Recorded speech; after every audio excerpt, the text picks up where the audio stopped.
বাগানে লাল শাকের বীজ ছড়িয়েছি, দেখো শাক হয়েছে, কুমড়ো গাছ, কত রকমের সবজি, জবা ফুল, ওই একটা কুমড়ো গাছ লম্বা হচ্ছে, এই যে বেগুন চারা, এই যে বেল ফুলের গাছ, কত ফুল ধরেছে।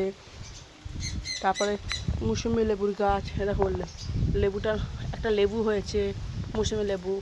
ওইদিকে এই লঙ্কা গাছের লঙ্কাটা পেকে গেছে, এটা বীজ করবো বলে রেখেছি। এটা হচ্ছে ঝুমকো জবা ফুল, দারুণ দেখতে হয় জবা ফুলটা।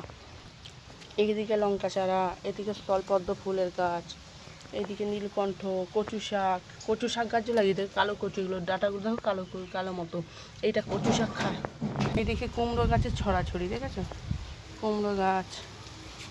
এগুলো হচ্ছে লতি খাওয়া বলে এই কচুগুলো লাগিয়েছি। এটা হচ্ছে সাদা কচু, দেখতে পাচ্ছ ডাঁটাগুলো সাদা, এটা হচ্ছে লতি খাওয়ার জন্য।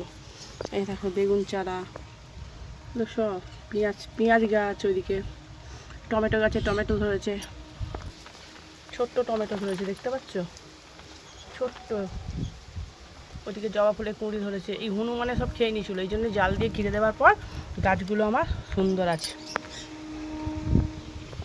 তারপর দেখো গোলাপ গাছে গোলাপ ধরেছে, গোলাপ ফুল সব রকম। এইদিকে এই একটা বেল ফুল, দারুণ।